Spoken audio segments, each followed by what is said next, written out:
negli anni 50-60 i regattanti c'aveva dei buoni schei da parte del comune, ma anche da parte delle scommesse, che ti davi scommette dei baccari, manco per quanto riguardava i sestieri, e che c'era una competitività. Adesso i veneziani purtroppo tre quarti se andai fuori. E la regata storica ha perso di significato, come dimostrano gli ultimi avvenimenti. Fino a qualche giorno fa, infatti, i regatanti protestavano a causa dei premi ritenuti dall'associazione troppo bassi.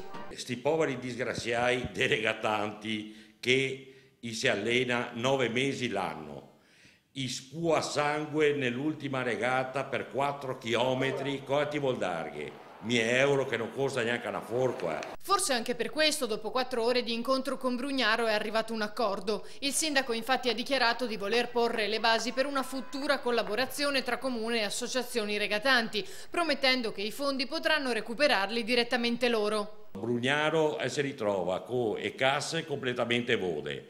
Quanto che dica, te da cosché e scarsea mia non lo farà mai, quindi se trovi un sponsor, casomai scriverà Fiat sulla barca da regata, che non si mai sta nella storia di Venezia. Oppure Tutto quanta che roba che fa di Venezia ormai Disneyland, dovrebbe essere anche un pochettino gli albergatori, i commercianti, i ristoratori, che mette fuori dei schetti da dargli a sti regattanti al manco per ripagarli la fatica che ha fatto.